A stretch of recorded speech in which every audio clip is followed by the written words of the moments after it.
Hello students, this is Srishti Upadhyay, faculty science of practice Vidyapeeth Rudhauli.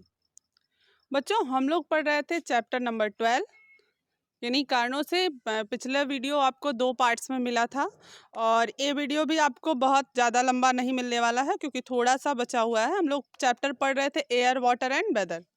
तो most of चीज़ों को हम लोगों ने कवर कर लिया है। इवेपोरेशन क्या होता है, कंडेंसेशन क्या होता है, बादल कैसे बनते हैं, ठीक है। फिर वाटर वेपर से और क्या क्या चीज़ें कन्वर्ट हो जाती हैं, जैसे आपने देखा था फ्रॉस्ट कैसे बन जा रहा है, ठीक है।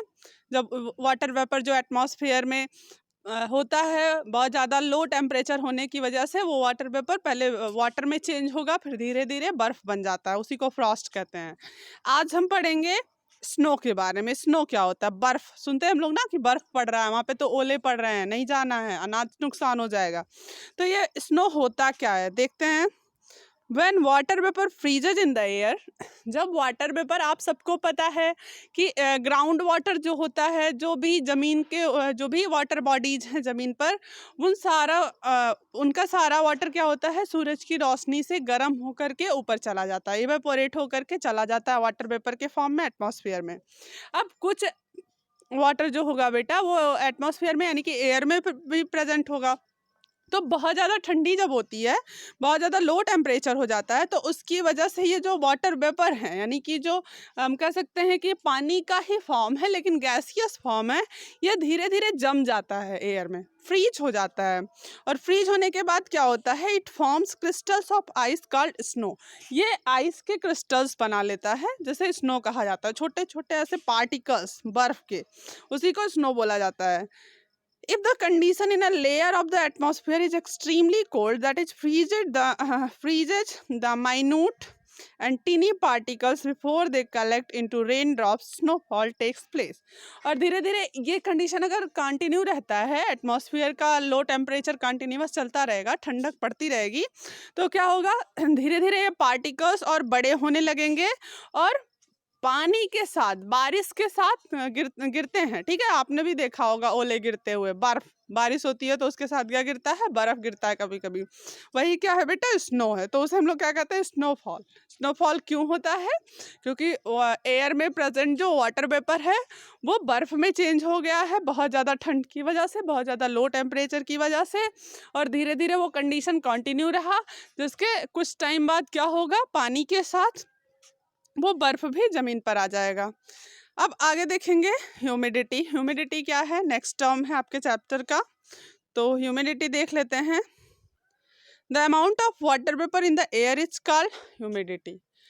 एयर का जो अमाउंट आपके, एयर नहीं कह सकते, वाटर का जो अमाउंट आपके एयर में प्रेजेंट होता है बेटा, उसे ह्यूमिडिटी कहते हैं, ठीक है। तो वाटर वेपर का जो अमाउंट आपके एयर में प्रेजेंट होता है उसे ह्यूमिडिटी कहते हैं। और उसी की वजह से तो हमारी हवा जो होगी वो क्या होगी, नम होगी। नम मीन्स क्या होगी, मॉइस्चर वाली होगी, नमी वाली हवा होती है। ठंडी हवाएं चलती है ना, तो ठंडी हवाएं कैसे चलती हैं, कहीं कहीं आपने सुना होगा ड्राई एयर। ड्राई एयर मतलब क्या, सूखी हवाएं, ऐसी हवा जिसमें कह सकते हैं वाटर वेपर ना प्रेजेंट हो। वाटर वेपर वाटर का ही फॉर्म है, तो जाहिर सी बात है नमी होगी, हवा में नमी होगी तो हवा ठंडी होगी। तो इन शॉर्ट पढ़ सकते हैं कि वाटर वेपर यानी कि जलवाष्प जब हवा में प्रेजेंट हो तो उसी को क्या कह देंगे, ह्यूमिडिटी कह देंगे। When humidity increases in the air, जब एयर में ह्यूमिडिटी बढ़ जाती है, वी से द वेदर इज ह्यूमिड, हम कह सकते हैं कि मौसम क्या है, ठंडा है। In humid places be sweat, और ह्यूमिड प्लेसेस पे क्या होता है, हमको पसीना होता है। When sweat does not evaporate fully we feel sticky, और जब पसीना पूरी तरीके से बाहर नहीं निकलता है तो हमको चिपचिपाहट फील होता है, और क्या होता है, ऑयली ऑयली फील होता है, सही तरीके से पसीना निकलता नहीं है पूरे तरीके से। उमस भी कह सकते हैं, ह्यूमिडिटी को हम क्या कंसीडर कर सकते हैं, उमस से भी कंसीडर कर सकते हैं। नेक्स्ट है बेटा प्रेसिपिटेशन। प्रेसिपिटेशन क्या होता है, precipitation of water vapour occurs in the following different ways. Water का जो प्रेसिपिटेशन होता है कई तरीकों से होता है, देख लेते हैं क्या है। सबसे पहला है रेन। रेन मतलब बारिश। Rain is formed when drops of water in the clouds grow too large to stay up in the air. Rain तब होता है जब पानी की बूंदें जो होती हैं वो बादल बना लेती हैं और धीरे धीरे वो बहुत बड़ी हो जाती हैं और एयर में ही स्टे हो जाती हैं। Rain is the main source of water. Water का मेन सोर्स जो होता है वो रेन होता है, बारिश होती है। If the falling rain फ्रीजेज before it reaches the ground, it is called slit. जब बारिश होने वाली होती है और बारिश होने के पहले ही वो सारी बूंदें जो बनी हुई हैं बादल में वो फ्रीज हो जाएं, जम जाएं, ठीक है, जमीन पे पहुंचने से पहले ही, तो उसे स्लीट बोला जाता है बेटा, ठीक है। तो बारिश होने से पहले ही जब सारी बूंदें जम जाएं तो उसे स्लीट बोलेंगे। If the rain drops already formed grow in size and are then frozen, the result is hail. और जब बारिश की बूंदें बनते टाइम ही, ठीक है, if the rain drops already formed grow in size, जब क्या हो, रेन ड्रॉप्स बन रही हों, देन फ्रोजन, बारिश की बूंदें बन बन के वहीं पे जम जाए ऐसे गोल गोल, तो उसे क्या कहेंगे, हेल कहेंगे। हेल स्टॉर्म बोला जाता है। थोड़ा सा फ्रॉस्ट की तरह ये भी होता है। अब हम पढ़ेंगे बेटा अंडरग्राउंड वाटर के बारे में। अंडरग्राउंड वाटर क्या होता है? When water falls back to the earth, जब वाटर जमीन पर आता है वापस से, एज प्रेसिपिटेशन, प्रेसिपिटेशन के फॉर्म में, it may collect in the oceans, lakes और रिवर्स, और it may end upon land. तो जब वाटर वापस से अर्थ पर आता है प्रेसिपिटेशन के फॉर्म में, तो ये ओशंस वगैरह में कलेक्ट होता है, लेक्स में कलेक्ट होता है, ठीक है, और फिर क्या होगा, खत्म होगा जमीन पर आकर के ही तो खत्म होगा। बारिश होने के बाद क्या होती है, खत्म हो जाता है, पानी लास्ट में जमीन पर ही टिकता है, ग्राउंड वाटर के फॉर्म में या वाटर बॉडीज में रुकेगा। कहाँ कहाँ रुकेगा, लेक्स में, झीलों में रुक सकता है, नदियों में रुक सकता है, वहीं पे रहता है। ऑन लैंड इट में सोक इनटू द अर्थ, धीरे धीरे जमीन क्या करती है, इस पानी को सोख लेती है, and become part of the ground water. और ग्राउंड वाटर यानी कि जमीन के अंदर का जो पानी होता है उसका पार्ट बन जाती है। That plants and animals use, और उस पानी को पौधे और जानवर यूज कर लेते हैं। So there is a large storage of underground water. और अंडरग्राउंड वाटर बहुत सारा होता है। क्या समझे आप लोग कि जब भी बारिश होती है तो बहुत सारा पानी क्या होता है, जमीन पर आता है। वो जमीन पर आया हुआ पानी नदियों, तालाबों, कुओं में सब जगह भर जाता है।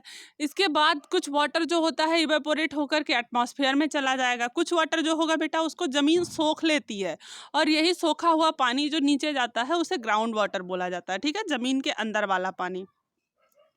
Hard rocks under the ground have spaces that contain water. अब जमीन के नीचे क्या है, बहुत कठोर कठोर चट्टाने हैं, बहुत हार्ड रॉक्स हैं, और इनके बीच में जगह होती है, और इस जगह के बीच में सोखा हुआ पानी जो है सब कलेक्ट हो जाता है ग्राउंड वाटर के फॉर्म में।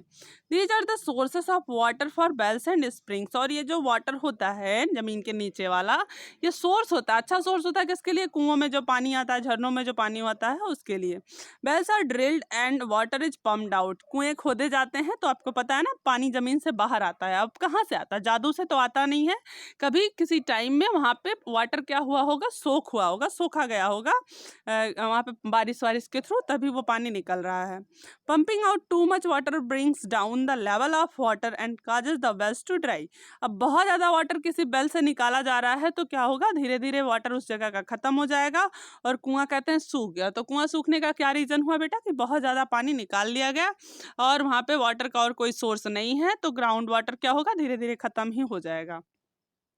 Places that are dry have less underground water.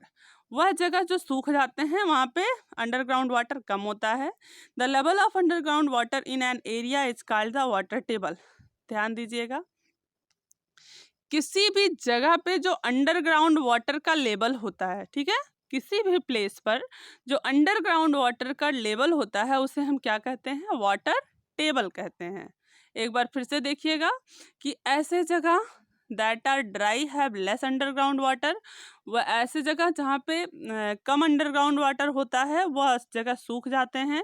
और अंडरग्राउंड वाटर का जो लेवल होता है बेटा उसे हम लोग वाटर टेबल कहते हैं। क्या कहते हैं, वाटर टेबल।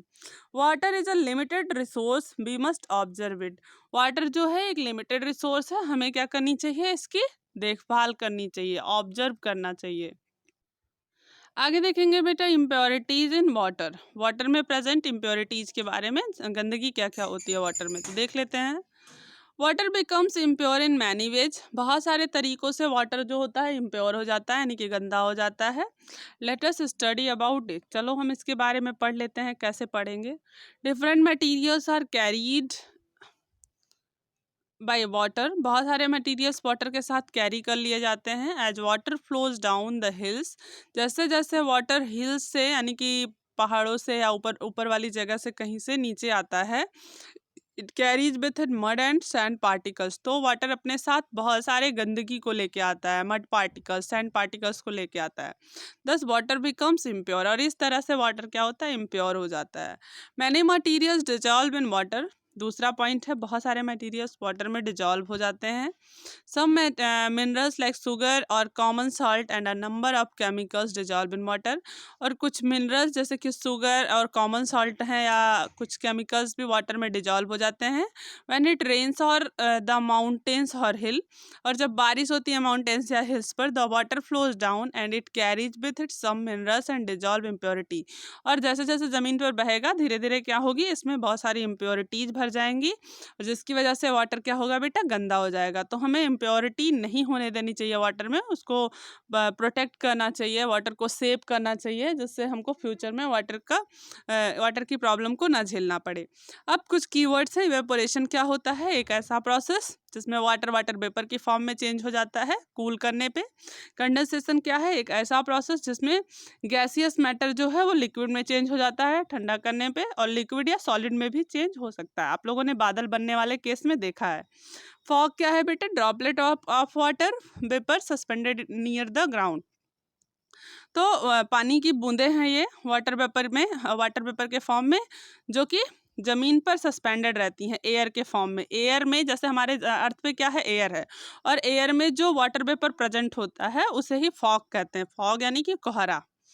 नेक्स्ट है वाटर टेबल, इंपॉर्टेंट है, क्वेश्चन भी पूछा है इससे रिलेटेड, तो आप लिख सकते हो underground water level below which the ground is completely saturated with water, तो कह सकते हैं अंडरग्राउंड वाटर, जो जमीन के नीचे वाला पानी है ना, उसका जो लेवल होता है और उसके नीचे या ऊपर का जो सैचुरेटेड कंडीशन होता है पानी का, हम सिंपल सा कह सकते हैं कि अंडरग्राउंड वाटर का जो लेवल होता है उसी को वाटर टेबल कहते हैं।